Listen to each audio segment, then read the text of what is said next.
Hello everyone, my name is Francesco Gualtieri. I'm the product manager here at Rohde Schwarz for air traffic control communication. Today I would like to talk with you about a very actual topic, sustainability, of course with a particular focus to air traffic control communications. So in the aviation community, there is already since already many years a strong commitment to make aviation sustainable, to reduce the carbon footprint. So at ICAO there are a lot of activities running. So IATA also has a real clear commitment to be carbon neutral until 2050. From ATC also there is a strong commitment, and of course there are important topic that will bring a very important contribution, but there are also a lot of, let me say, minor topics, but many topics that also can contribute a lot to this target. And what is also important here to reach this target is to understand how concretely to do action, to perform action, to really concretely contribute. Because on one side, there are very ambitious targets that need to be reached with also very tight schedules that we have in front of us. But on the other side, there are also all the safety requirements for aviation need to be considered. There are very important operational constraints that are also related to the economic part of the aviation. And also there are worldwide harmonized standards that has guaranteed the safety of the flights that need to be considered. So, having that in mind, we at Rohde Schwarz, we are trying to find out a strategy how a contribution can be really implemented, or a real concrete contribution. And from the timeline point of view, we have identified, let me say, two type of categories. Yeah, so there are some. We think there are some short-term activity. So, in which the key point is to improve the existing technology, and this is something that can be already driven by every industry player. So every player, every manufacturer can think about how can I contribute to reduce the carbon footprint to make aviation sustainable.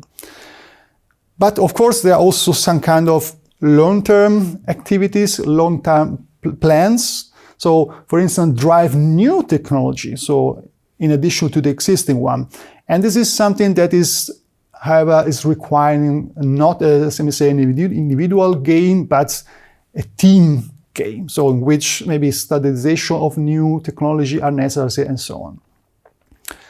And from the methodology point of view, we think it's very important not to focus on every detail, but to try to have an holistic approach. So to have a big picture and to really understand in the whole picture where we can contribute to reduce emission and to reduce the carbon footprint. And not only focus on the technology itself, but also maybe think to innovation that can enable other technology that are really contributing much more to the carbon footprint emissions. So we at Rohde Schwarz, we are active in different range of product and technologies. So we have our test and measurement branch, we have our technology system, in which are also very active with air traffic communication systems, and we have network and cybersecurity. So just this is to provide you a framework in which fields we are active. And if we now jump to our specific part of air traffic control, this is the first example that I wanted to share with you how Rohde Schwarz has contributed to reduction of carbon footprint. So this is our Series 5200 air traffic control radios. It is a very innovative radio that we have on the market since 2 years. And the key point of those radio, the very innovative points of those radio, is the high degree of integration. So it's a secure by design radio, has a secure by design architecture. It provides multiple IP interface for a very flexible integration in the most complex infrastructure. And it provides also automatic radio redundancy. Moreover, this is also very important in terms of sustainability, it has a very future-proof hardware platform. So it's a very powerful hardware platform. It has a very long lifetime, and moreover, it can provide in the future new functionality only by software upgrades without the need to change the hardware, to renew the hardware. It also provides a lot of features to make the radio maintenance-free, like the automatic oscillator calibration, and also the very fast and error-free replacement on the radio side in case of failure with our RAD card. In particular, if we now try to figure out how this feature can contribute to sustainability, to reduction of carbon footprint, I brought here an example. This is on the upper part of the slide. We can see here a conventional system architecture in which we have on the left side and the tower we have the VCS where the controller is able to talk to the pilots. And on the right side, there are the radio stations that are remotely connected with networks. Normally, nowadays, in modern and reliable infrastructure, we have a main network, backup network. And in order to implement such kind of, let me say, complex architecture with conventional radios with analog interface or with a single IP interface, is always necessary to have the radio station a radio gateway or a radio cell, so additional devices in addition to the radio.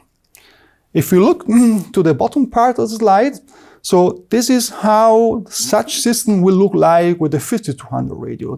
All such functions, all such flexibility, multiple interface and so on are directly integrated in the radio. So there is not the need anymore to put in such infrastructure additional devices. And this reduces the amount of devices that are necessary, reducing the materials that need to be produced, to simplify the operation and so on.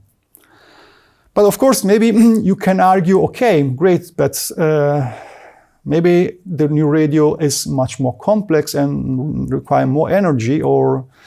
And the good news is it's a product with much more functions, but with less emissions. So we have compared, for instance, here over a life cycle of 15 years, that is the typical lifetime for air traffic control radio. We have compared with the predecessor, the Studio 4200, a very successful radio from Rohde Schwarz. And you can see here that the 5200 radio, even if it's providing much more functionalities, is reducing the carbon footprint about 10%. The second example that I want to bring here in the discussion is our new water-cooled HF power amplifier SK41.05. It is an HF, it's 5 kilowatt power amplifier, also suitable for air traffic control communication. In this case, our engineer,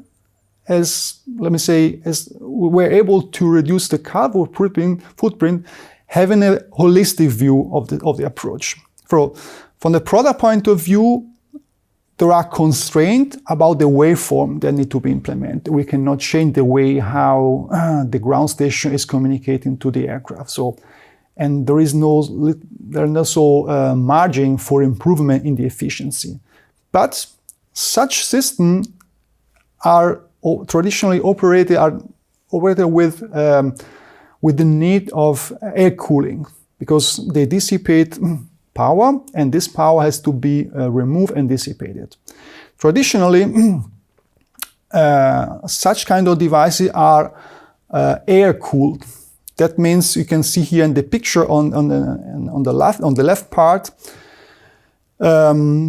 the devices are installed in technical rooms, and there is some compressor. They are taking the air from outside, they are filtering the air, and they are pushing the air in the cabinets of the amplifier, removing the air from the cabinets into the room.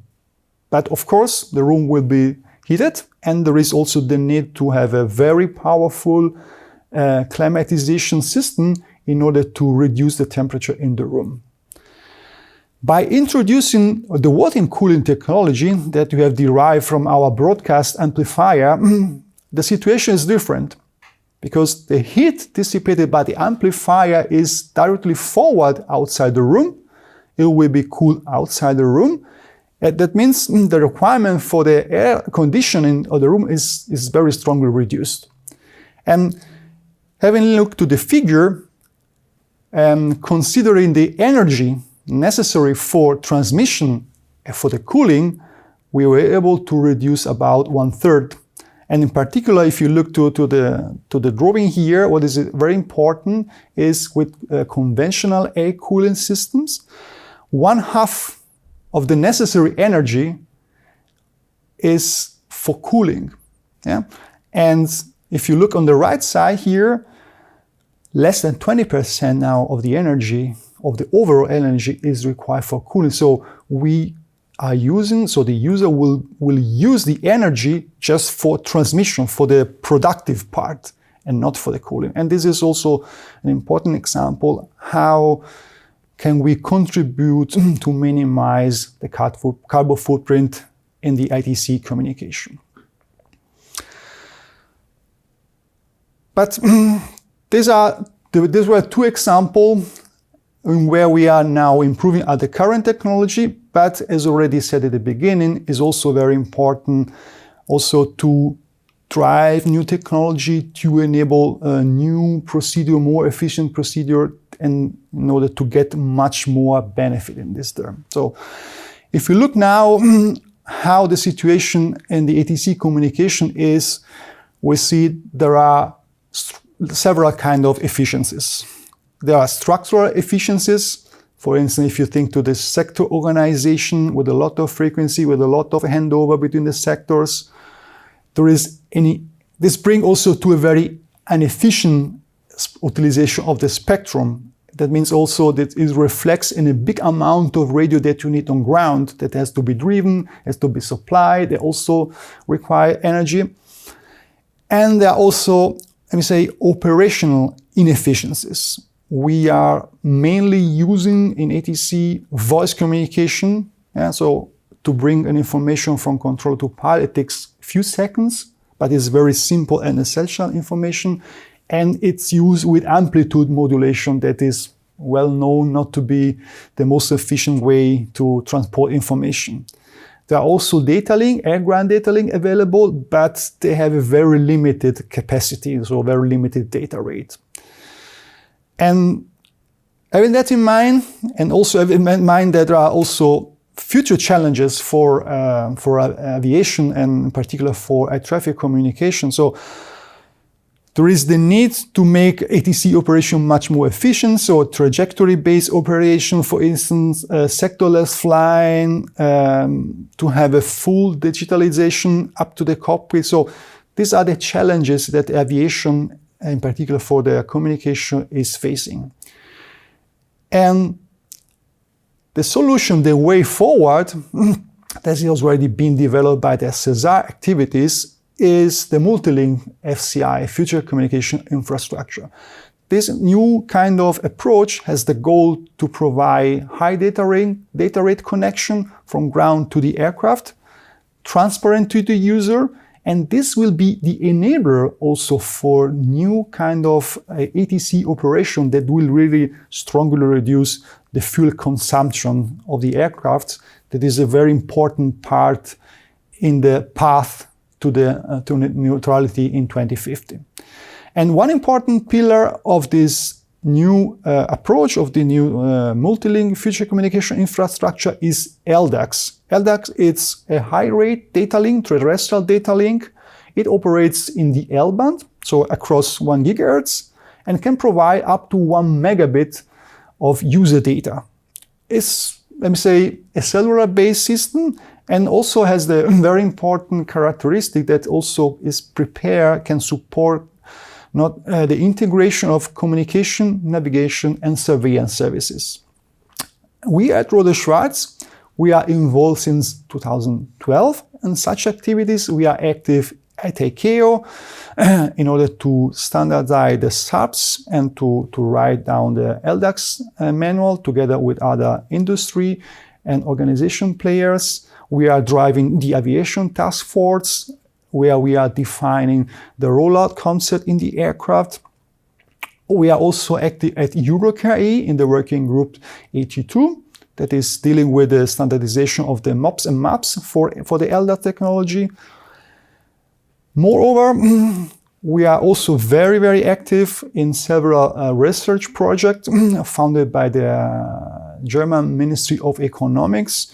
And in particular, in this research project, we have implemented LDAX transceiver demonstrator that we are using for flight tests to validate and demonstrate the capability of the LDAX technology. And also in CESAR, they're also running several validation activities, and also Rohde Schwarz is part of that, is actively contributing to bring forward LDAX to the necessary maturity level.